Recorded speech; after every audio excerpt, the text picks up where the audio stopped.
Pablo, trotamundos, filósofo y políglota, con una riqueza eterna, incalculable. Daniel, ni fuego ni leones lo pudieron detener, disciplinado y experto en alimentos orgánicos. Esther, bella, valiente y lista, estratega y apasionada por servir al necesitado. Los mentores de la fe, donde los expertos no invierten dinero, invierten su sabiduría.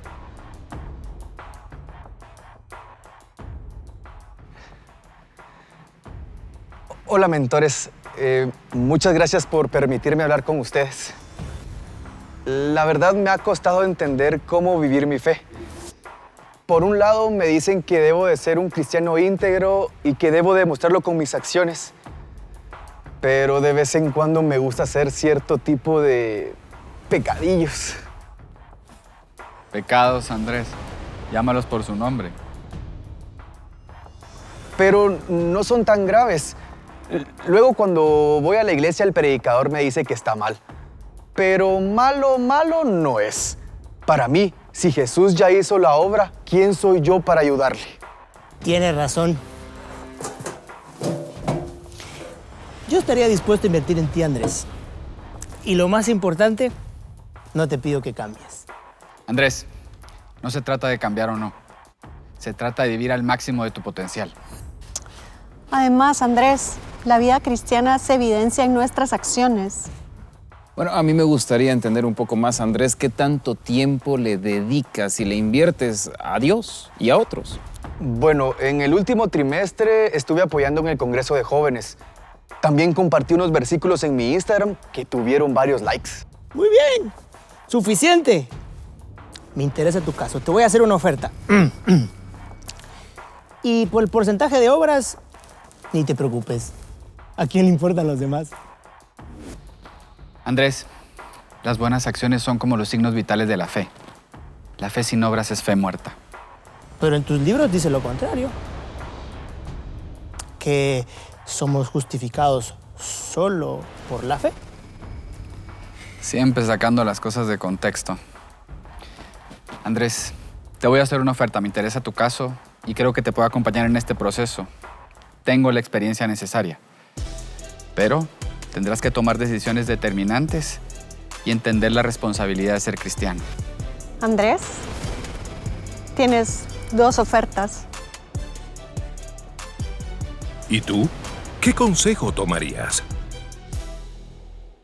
Bienvenidos, Iglesia Vida Real, a nuestra nueva serie Mentores de la Fe Reality Show. Y la verdad es que estoy muy emocionado porque a partir de hoy vamos a estar hablando acerca del libro de Santiago y vamos a estar hablando acerca de muchas cosas que nos servirían a nosotros un tipo de mentoría espiritual de cómo vivir nuestro día a día, de cómo tomar buenas decisiones, de cómo avanzar hacia una vida en victoria. Saben que el Señor Jesús nos hizo la misma promesa a todos. El Señor nos dijo, ustedes pueden tener vida y vida en abundancia, porque eso es lo que vine a darles. Esa es una promesa que aplica a todos los que estamos acá en cualquier ser. Es una promesa que Jesús nos dijo y está disponible para nosotros. Lo único que de nuestro lado tenemos que también hacer ciertas cosas para poder posicionarnos adecuadamente y recibir esa promesa. Lo que pasa es que de cierta manera muchos de nosotros tenemos que reconocer que no nos sentimos viviendo de esa manera, no nos sentimos viviendo de vida en abundancia. Y precisamente eso vamos a estar hablando esta y las siguientes semanas y como les decía, lo vamos a hacer a partir del libro de Santiago. Ahora, como vamos a estar volviendo al libro de Santiago en repetidas ocasiones durante las siguientes semanas, quiero darles algunos datos rápidos acerca del libro de Santiago que es importante tener en cuenta. Número 1, necesitamos saber que Santiago era el hermano de Cristo, era el hermano de Jesús. Por supuesto, hermano menor, pero era hermano de Jesús. Y precisamente por ese hecho, Santiago tenía acceso a información privilegiada que el resto de discípulos no tenían. ¿Por qué? Porque el resto de discípulos aparecieron en la vida de Jesús cuando Jesús tenía 30 años e inicia su ministerio. Pero Santiago ya había vivido con Jesús, ¿qué? 15, 20 años y lo había observado en todas las facetas de su vida. Lo había observado cuando Jesús estaba dando el sermón del monte, pero también lo había observado cuando estaba ayudando a su papá José en el taller de carpintería. Había observado a Jesús cuando levantó a Lázaro de los muertos, pero también había visto a Jesús ir a la tienda a hacer el mandado a María para para arreglar el almuerzo, no sé. Lo había visto en todas sus facetas. Y a pesar de que lo había visto así, perdón, Santiago en el primer versículo de su libro concluye y dice, y empieza así de esta manera: yo, Santiago, siervo de Dios y del Señor Jesucristo. Y me encanta esto porque, yo no sé, si ustedes tienen hermanos, ¿cuántos de ustedes le han dicho a su hermano, yo soy tu siervo? Eso no es algo que uno le dice a los hermanos. Por lo menos mi hermano no me lo ha dicho a mí. Yo tampoco se lo he dicho a él. Pero eso no se lo dice a uno un hermano. Sin embargo, Santiago, por haber visto a Cristo, por haber vivido con Él, por haberlo visto públicamente y en privado, Santiago dice, miren, yo conozco a este hombre y si Él dice que Él es el Mesías, el Cristo, Él lo es y yo me debo a Él, yo soy siervo de Él. Entonces hay algo en esa declaración de Santiago que conlleva muchísimo poder por el contexto único de Él. La otra cosa es que Santiago fue el primer libro escrito del Nuevo Testamento. Entonces, Santiago fue escrito antes de Mateo, Lucas, Juan, todos estos. Y entonces, precisamente por eso sirvió como un manuscrito. Era una prédica que se leía en las iglesias del primer siglo y era un fundamento que servía para que los cristianos de ese entonces arrancaran en su fe cristiana. Entonces tiene aspectos bastante prácticos por eso. Y por último, muchos estudiosos consideran que Santiago es el equivalente del libro de Proverbios en el Nuevo Testamento. Precisamente porque nos aconseja, nos mentorea Santiago acerca de muchas cosas que son cotidianas pero importantes. Tal vez son del día a día pero cruciales para vivir una vida en abundancia. Ahora, lo que nos atañe en esta semana, quiero empezar comentándoles acerca de una noticia que leí yo hace ya algunos años en internet, pero una historia tan única y peculiar que la verdad me llamó muchísimo la atención cuando me la encontré. Es la historia de un señor que se llamaba Constantino Riliu. Él había nacido en Rumania y vivió en Rumania por la mayor parte de su vida hasta el año 1992. En el año 92, Constantino decide que era momento de mudarse a Turquía. Ahora, esa decisión la toma en un contexto familiar complicado porque Constantino Riliu tenía esposa, estaba casado, tenía una hija que aproximadamente tendría unos 3 a 5 años en ese momento, pero aún así decide mudarse. Ahora, él mismo en entrevistas reconoció, miren, la relación con mi esposa no era la mejor, las cosas se habían enfriado entre nosotros y él dice, bueno, tal vez la excusa de buscar una mejor vida económica para ellas fue la excusa perfecta para yo poder iniciar de nuevo. Entonces, él justificó su ida tratando de proveer para su familia, pero en realidad quería un nuevo inicio y estaba cansado. De hecho, él mismo dijo, miren, yo tengo hija, pero yo creo que mi hija va a estar mejor sin mi presencia en su vida. O sea, eso literalmente es lo que él pensaba. Entonces, se fue y se mudó a Turquía. Los años pasaron y poco a poco Constantino se empezó a acostumbrar a la vida en Turquía. Él fundó un negocio y le empezó a ir bien, tenía clientes, ya tenía nuevas amistades. Y poco a poco, con el paso del tiempo, se empieza a olvidar de que en Rumania tenía una esposa, de que en Rumania tenía una hija, y así pasaron los años. Durante los primeros 7 años de la separación, Constantino pues estuvo relativamente presente. Por ahí mandaba una carta, por el otro día mandaba una remesa, a veces de hecho viajaba a Rumania a visitar a su familia. Entonces estuvo más o menos presente. Sin embargo, en el año 99... dice que visita Rumania y en ese momento tal vez él sintió que ya Rumania no era su hogar. Él sintió como que ya no hay nada, mi esposa ya no es mi esposa, ya nada que ver, mi hija no la siento, es una extraña, no sé qué pensó, pero en ese momento él decide, ya no más, ya me voy a hacer de otra vida completamente, me voy a olvidar de esto. Y en el año 99 fue la última vez que se comunicó con su esposa, la última vez que lo vio su hija. Entonces, a partir de ese momento empezaron a pasar los años y así sucedieron, totalmente separados y en silencio, hasta que el año 2018 pasó algo que interrumpió ese curso de acción, porque la policía turca estaba llevando unos monitoreos de rutina en el tráfico, entonces detienen a Constantino y le piden sus datos. Cuando verifican los papeles se dan cuenta y dicen, bueno, este pasaporte tiene mucho tiempo ya de estar vencido, señor Riliu. Usted necesita ir de regreso a su país y renovar el pasaporte, porque con un pasaporte vencido usted efectivamente está de ilegal en Turquía, no puede quedarse así. Ahora, imagínense ese punto, casi 20 años desde la última vez que él había ido a Rumania. Ahora, Las circunstancias lo obligaban a regresar. Yo solo puedo imaginar lo que él sentía cuando iba de regreso a Rumania. 20 años de no hablarle a su esposa. ¿Será que la llamo? ¿No la llamo?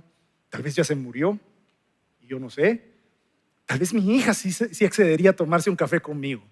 No sé si iba a querer, no sé. Todas esas cosas iban pensando, creo yo, Constantino mientras iba de camino, mientras hacía cola en migración, cuando de repente le piden pasar al cuartito. Si alguna vez han viajado, ustedes saben de lo que hablo. El cuartito es un limbo para el viajero. Pues, o sea, ni estás aquí ni estás allá, ¿verdad?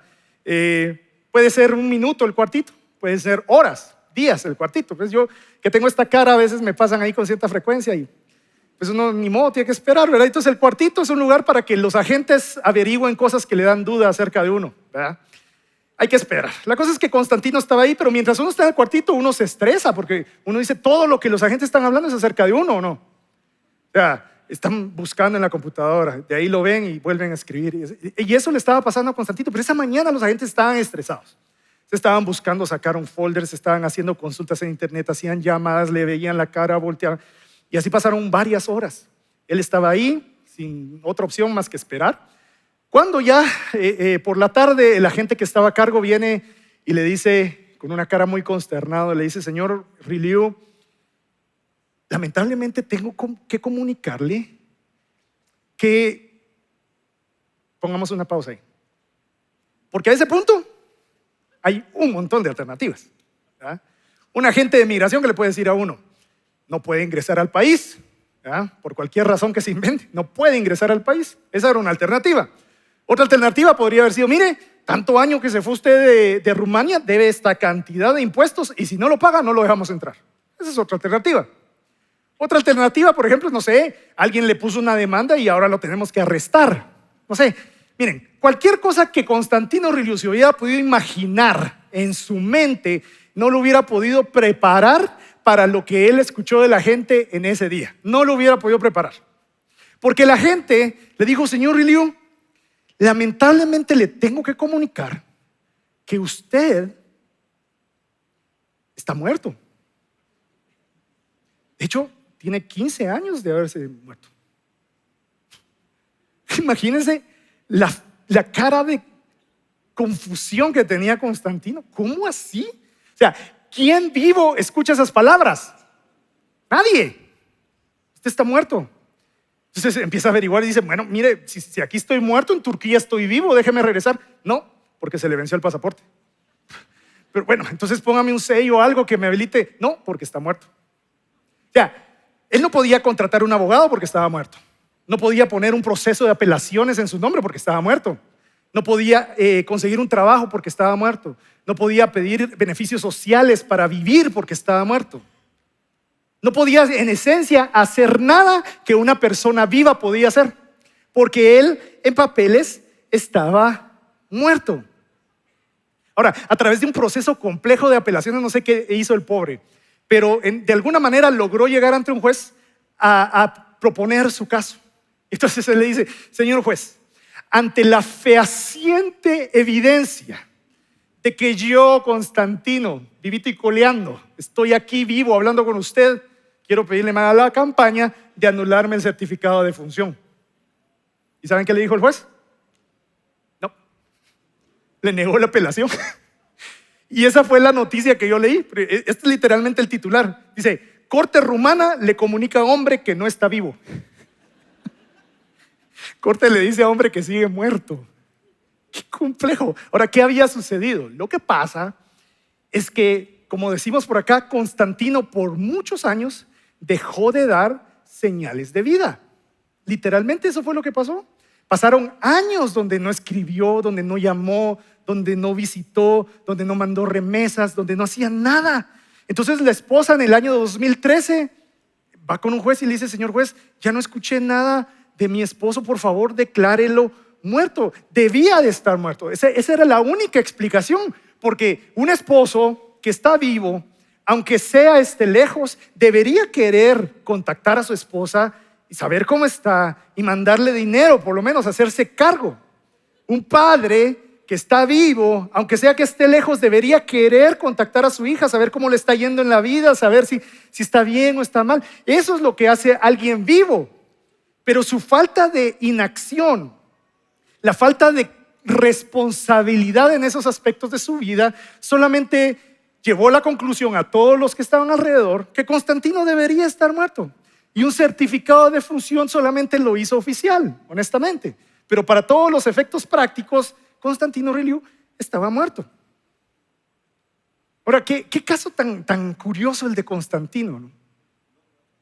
Curioso porque, bueno, para empezar les digo, Constantino eventualmente logró apelar y le dieron la razón. Como que el juez ya se había tratado y dijo, está bien, está vivo. Ya, ¿qué más quiere? ¿Verdad? Pero me llama la atención porque, por un lado, capturó la atención internacional este caso porque era muy particular.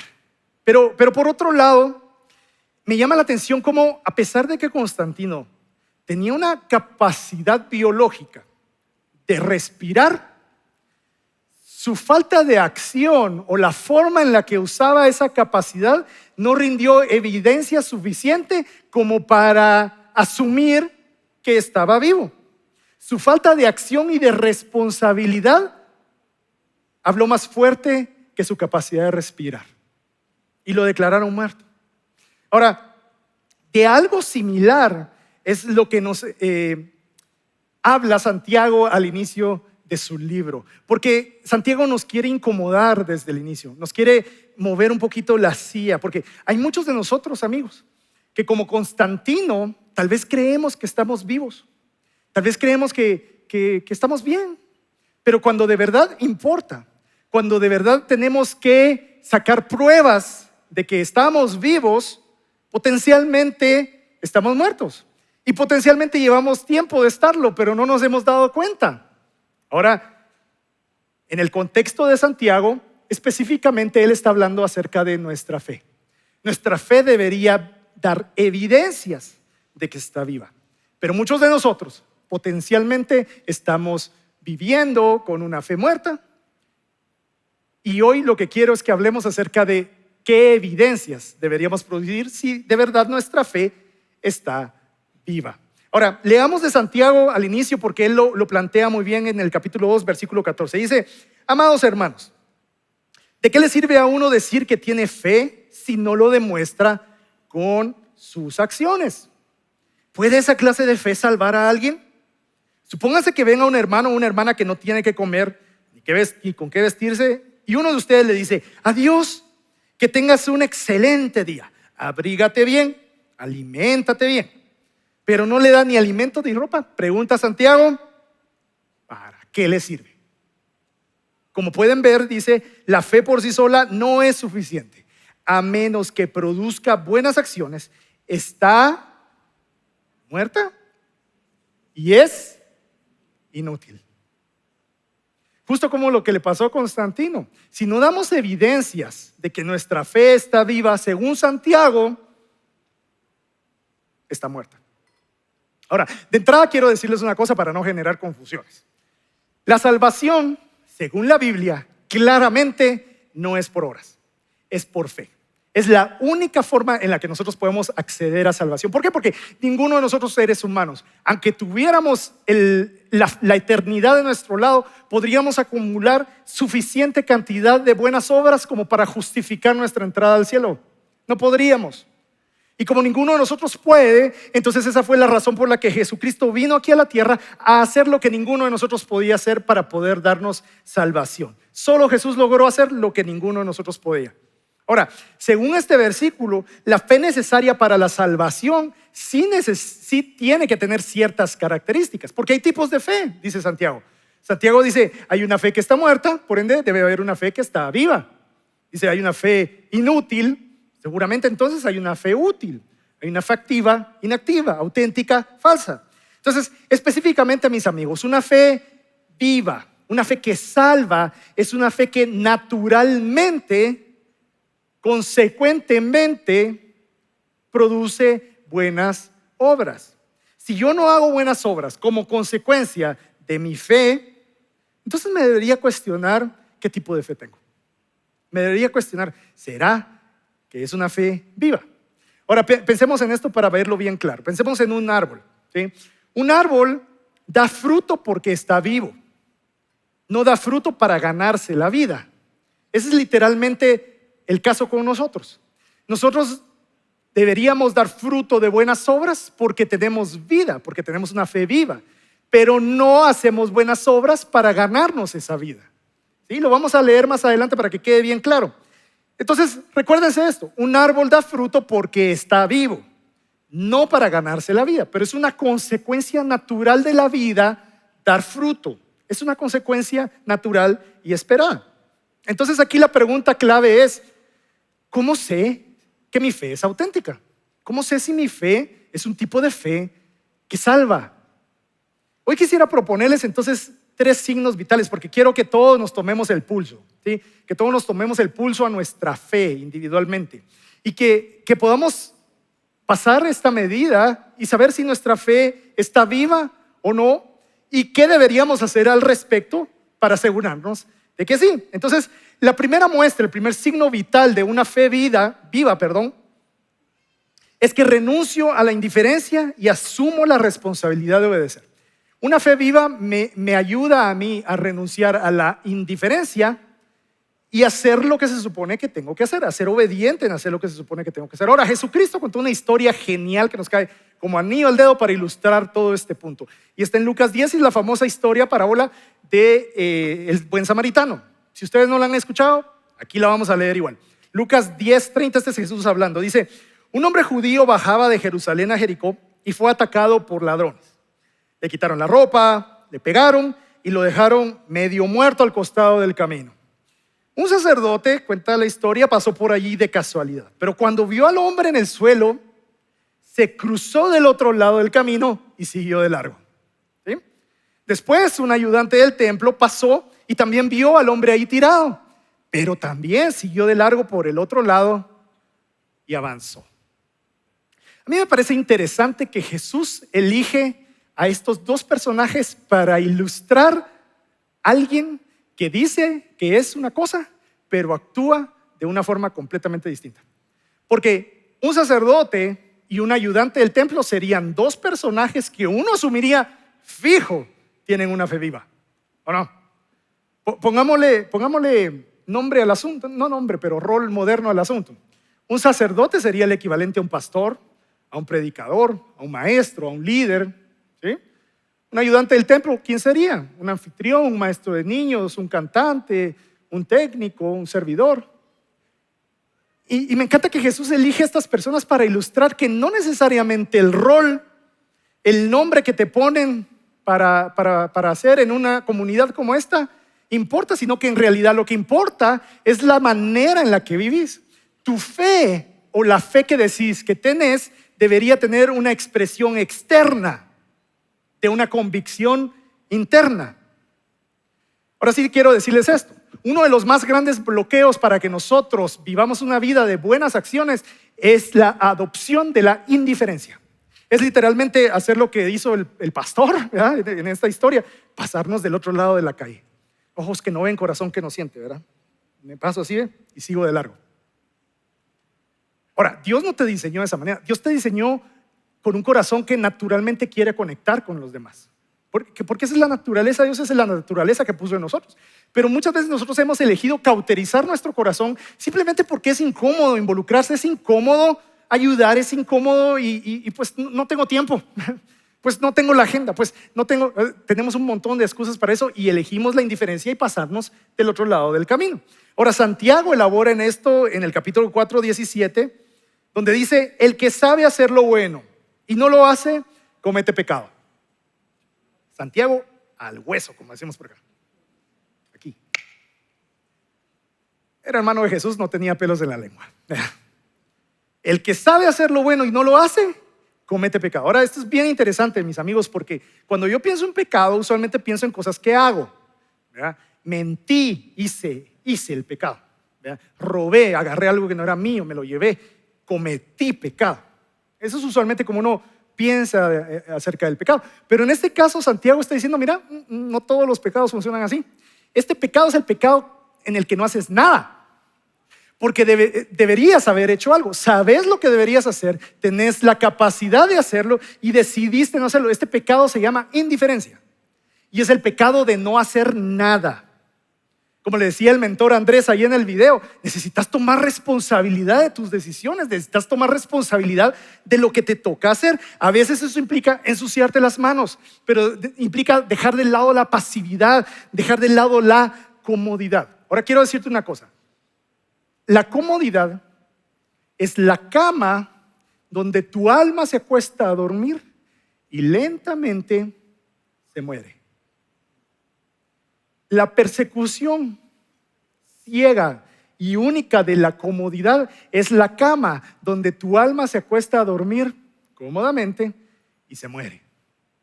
¿Y saben qué me preocupa a mí? En nuestra cultura hemos endiosado la comodidad. Todo tiene que ser cómodo ahora. No, lo pido, pero no quiero llamar, quiero el app. Y que venga en 30 minutos. Y que venga caliente. Y que no venga revuelto. Y que se baje el motorista y me doy en la boca. O sea, solo eso nos falta. Tiene que ser cómodo. O sea, todo tiene que ser cómodo ahora. Y entonces lo trasladamos eso a nuestro corazón. Tiene que ser cómodo, buscar a Dios tiene que ser cómodo. Si voy a ayudar, tiene que ser cómodo, a mi manera. Si voy a hacerlo, tiene que ser cómodo, a mi manera. Ahora, si tú eres de aquellos que han endiosado la comodidad y que a toda costa estás persiguiendo que tu vida sea una vida cómoda sobre cualquier otra prioridad, yo te quiero incomodar. ¿Sí? Te quiero incomodar porque Dios no te creó para que vivas una vida cómoda.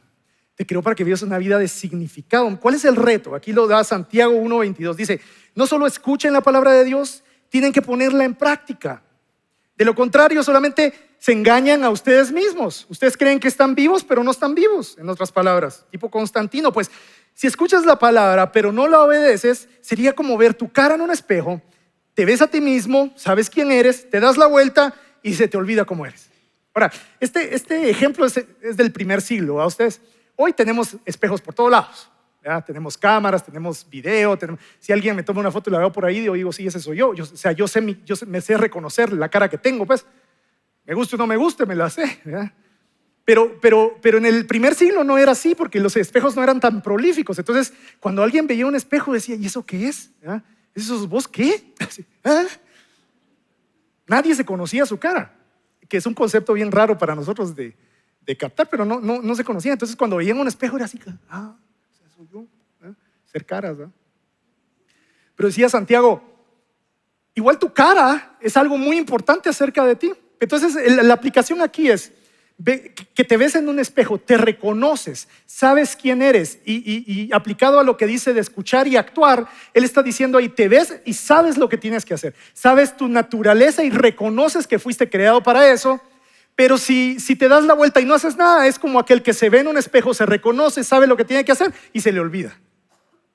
Y entonces dice Santiago, amigos, la indiferencia nos puede matar el significado.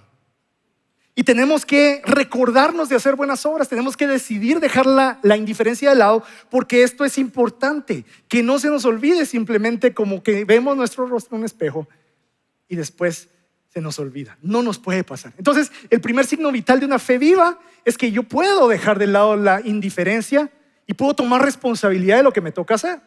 Ahora, el segundo signo vital de una fe viva, según Santiago y según la Biblia, es que soy intencional en facilitar los milagros de Jesús para alguien más. Busco activamente cómo facilitar milagros. Y esto lo vemos Lucas 10, cuando continuamos leyendo la historia del buen samaritano. Este es Jesús nuevamente redactando. Dice, entonces pasó un samaritano despreciado. En otras palabras, alguien que ni se imaginaban que tenía fe viva, pues ahí está. Y cuando vio al hombre, sintió compasión de él. ¿Saben lo que hizo el samaritano? Fue literalmente lo que no hicieron los demás. Él no se cambió de lado. Y dicho sea de paso, ese es el antídoto de la indiferencia. Es decidir no voltear el rostro, es decidir ver.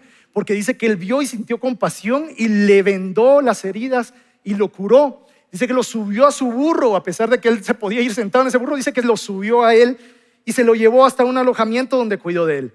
Al día siguiente le dio 2 monedas de plata al encargado de la posada y le dijo, si te gastas algo más no te preocupes, cuando yo pase de regreso te lo pago. Entonces viene Jesús y le pregunta al hombre a quien le está contando la historia, ¿quién crees tú que fue el prójimo de quien ayudó al hombre que asaltaron? Y la persona que escuchaba decía, bueno, pues el que lo ayudó. Y al final Jesús le dice, así es, ahora ve y haz tú lo mismo. Amigos, casi que ese puede ser el mensaje completo de hoy. O sea, ahorita puedo orar y cerramos, nos vamos temprano a la casa. Ahora ve y haz tú lo mismo. Esa es la expectativa. Ahora miren, cuando yo decido involucrarme, cuando decido obedecer y actuar en buenas obras, no solo es una prueba de que mi fe está viva, de que mi fe es auténtica, sino que al mismo tiempo me vuelvo parte activa de lo que Dios quiere hacer en esta tierra. Me vuelvo parte activa en traer el reino de los cielos aquí a esta tierra. Porque les voy a decir una cosa, cuando Jesús caminó aquí sobre la tierra hace más de 2000 años, Jesús tenía un cuerpo como tú y como yo, era un humano. Entonces tenía 2 pies, tenía 2 manos. Si Jesús quería sanar a alguien, usaba esas 2 manos y lo sanaba. Si Jesús quería ir a un lado, pues usaba estos 2 pies y caminaba. Ese era Jesús hace 2000 años. Pero hoy quiero abrirte la cabeza a algo que dice la Biblia. La Biblia dice que tú y yo somos el cuerpo ¿de quién? De Cristo. Entonces hoy en día Jesús no tiene 2 manos y 2 pies. Jesús tiene miles de manos y miles de pies. Mírate tus manos. Esas manos son las manos que deberían ser las manos de Cristo para alguien más. Mírate los pies. Esos pies deberían ser los pies de Cristo para alguien más. Y esa es la extravagancia de la invitación que nos hace Jesús. Necesitamos ser partícipes de los milagros para alguien más. Lucas 6:34. Si prestan dinero solamente a quienes pueden devolverlo, ¿qué mérito hay en eso? Hasta los pecadores prestan a otros pecadores a cambio de un reembolso completo. Lo que está preguntando Lucas es exactamente lo que pregunta Santiago. ¿Qué mérito hay en hacer cosas que hacen los demás? Necesitamos ser diferentes. ¿Qué mérito hay en eso? ¿Qué utilidad hay en eso? ¿Para qué sirve?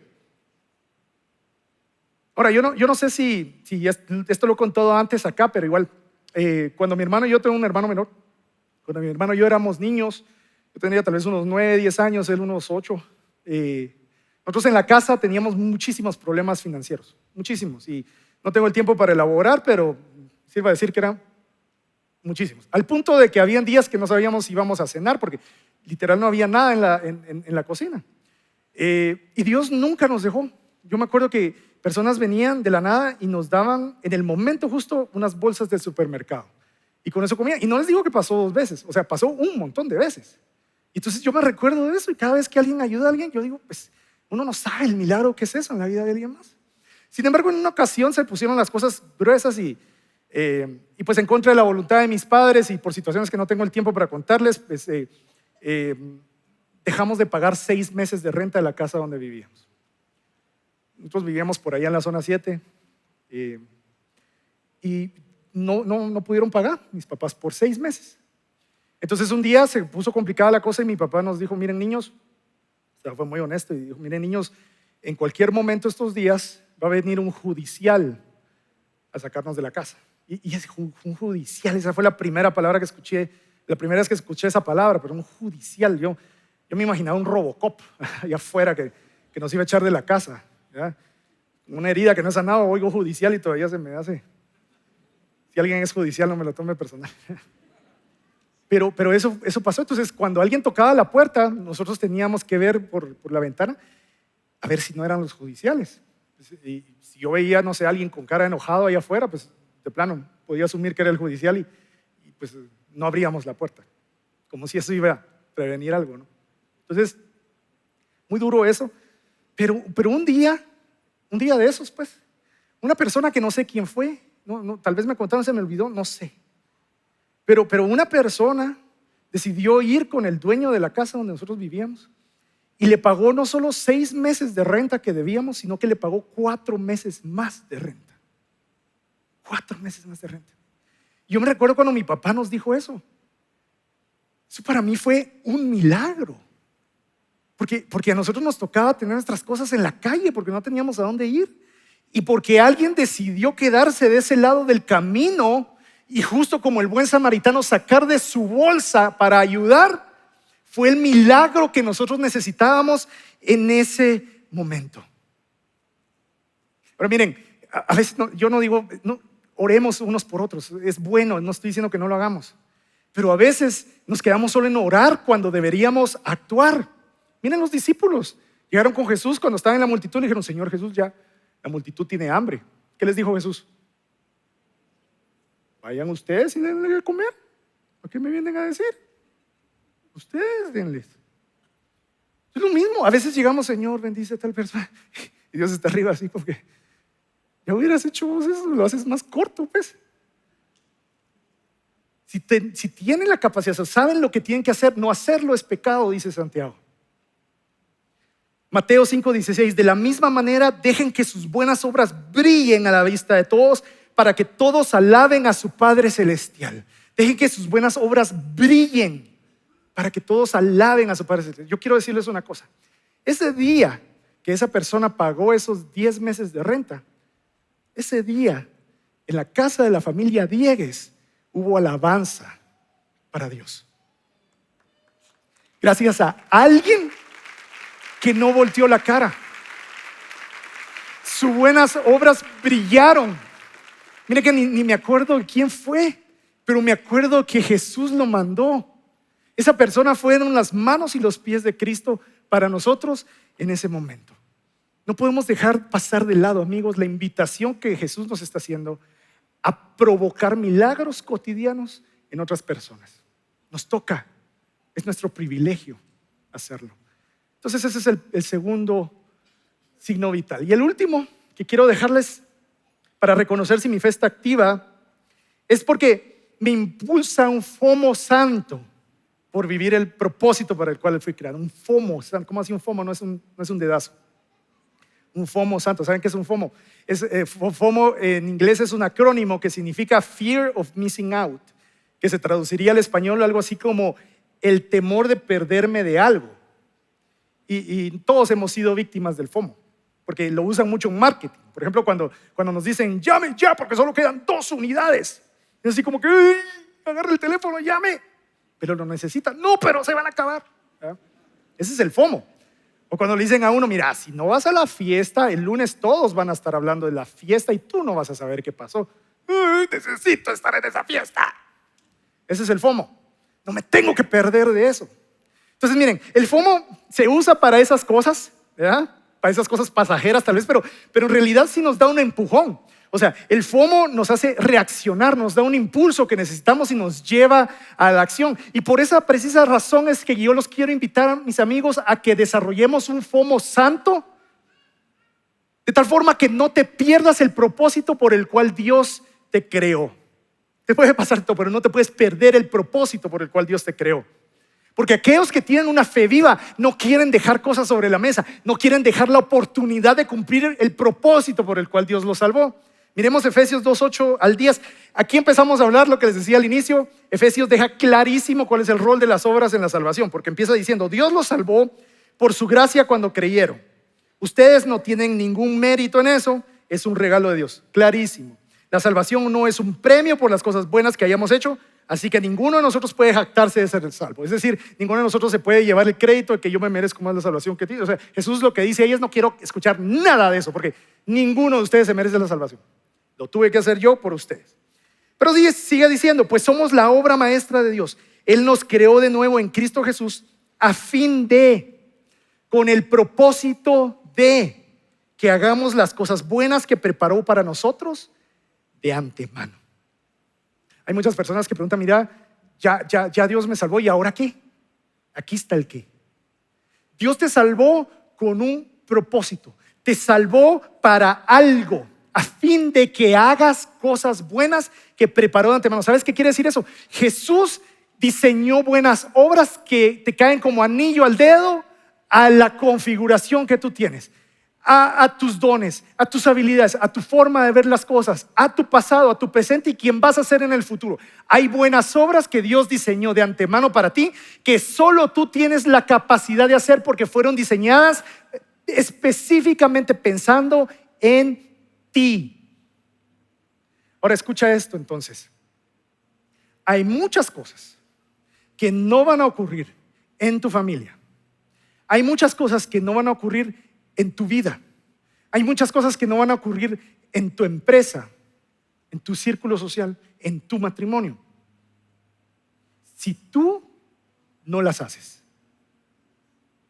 Porque te toca a ti no a tu papá, no a tu esposo, no a tu hijo, no a tu abuelita, a ti. Te tocan a ti porque Dios te creó con esas buenas obras en mente. Renunciar a hacer esas buenas obras es efectivamente renunciar a tu propósito.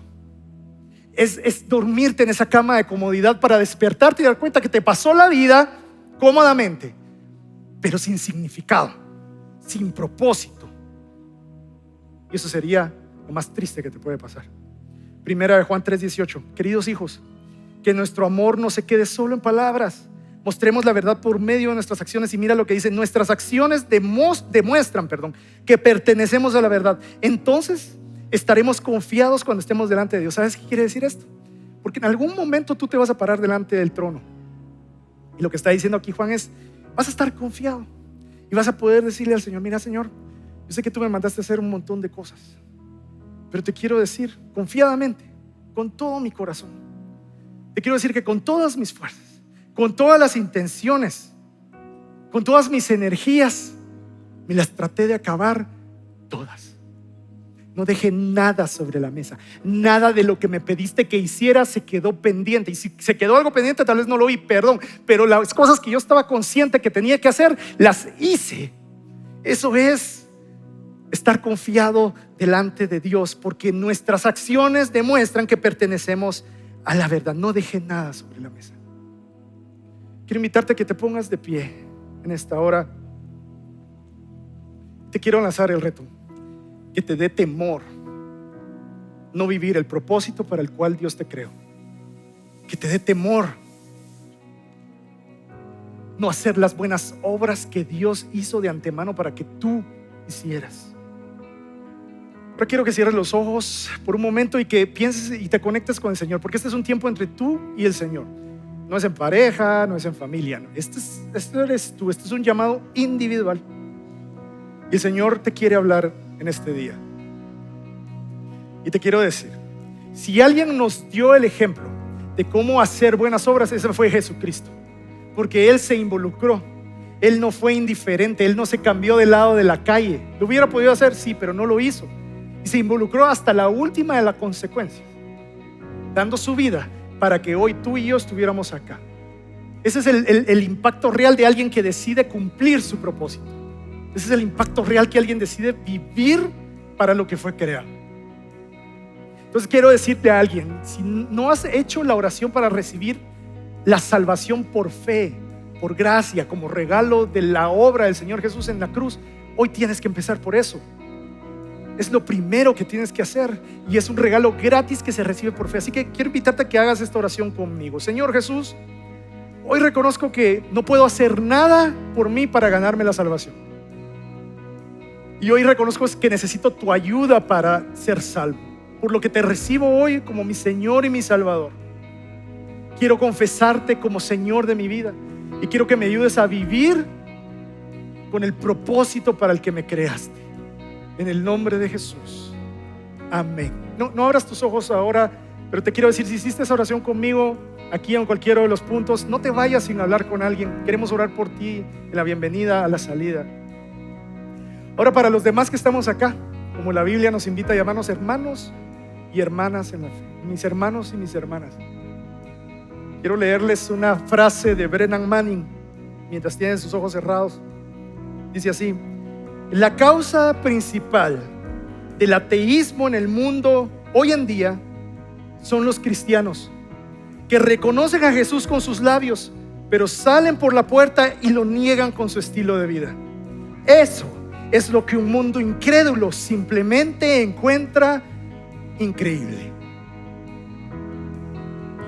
La mejor evidencia de que tu fe está viva es la forma en la que vives.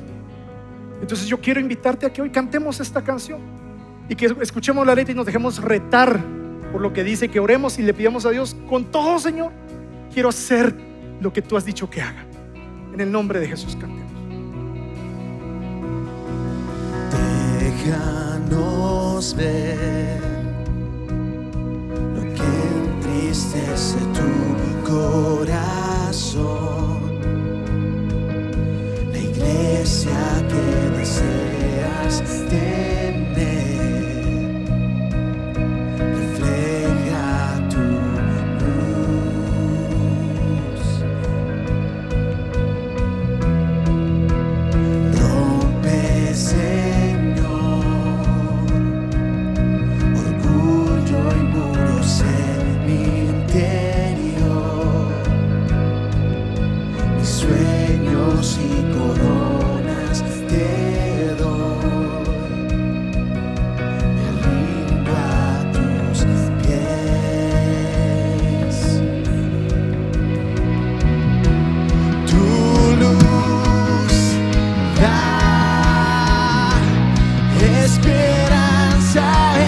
oscuridad,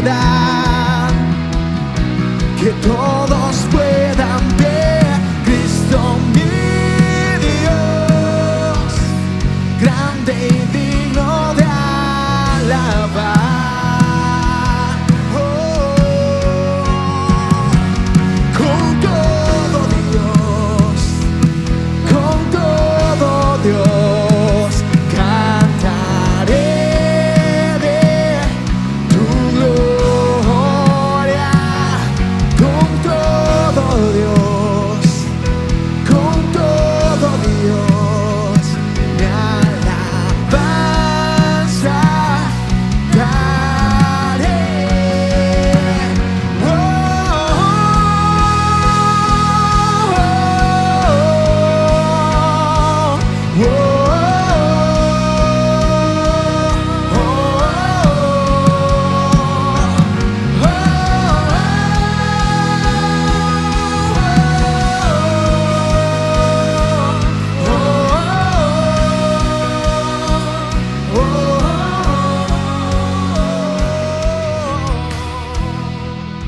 Mateo 5:16 dice: dejen que sus buenas acciones brillen a la vista de todos, para que todos alaben a su Padre Celestial. Oremos juntos. Padre, hoy queremos recibir y aceptar el reto de demostrar con evidencias externas lo que creemos internamente. Perdón, Señor, si yo no he hecho lo que sé que tengo que hacer, si he actuado en indiferencia o en una persecución enferma de comodidad en mi vida. Hoy renuncio a eso, a cambio de recibir el privilegio de vivir el propósito que tú has hecho para mi vida, de no dejar nada sobre la mesa. Señor, ayúdame a tener un temor santo por dejar cosas sobre la mesa que se supone que yo tengo que hacer, que se supone que en mi configuración debo hacer. Ayúdame a aceptar el reto de ser tus manos y tus pies para alguien más, y de vivir responsablemente esta fe que me ha dado salvación. Gracias, Padre. Que tengamos un sentido de urgencia, Señor, a vivir como tú nos has llamado a vivir. En el nombre de Jesús. Gracias, Señor. Amén y amén. Podemos tomar nuestro lugar.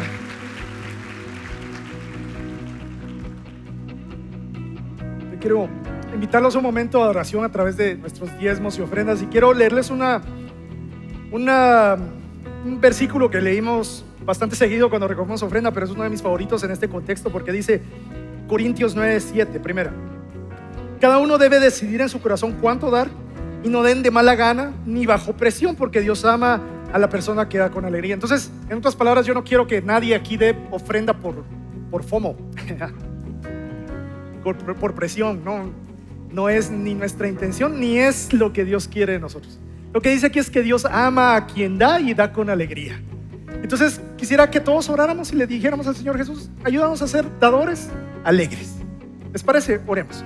Señor, gracias por todo lo que nos das, porque es grande, abundante, Señor, en nuestras manos lo que tú has puesto, la habilidad de poder trabajar, de recibir un salario. O tal vez me encuentro en medio de un desierto financiero donde estoy contando los centavos, pero quiero ser un dador con alegría. Quiero ser como la viuda que trajo poco, pero en el corazón era mucho. Y quiero decirte, Padre, que lo quiero hacer con agradecimiento y con alabanza a ti. Gracias por estar de mi lado. Gracias por tu provisión. En el nombre de Jesús. Amén. Podemos pasar, amigos. Gracias.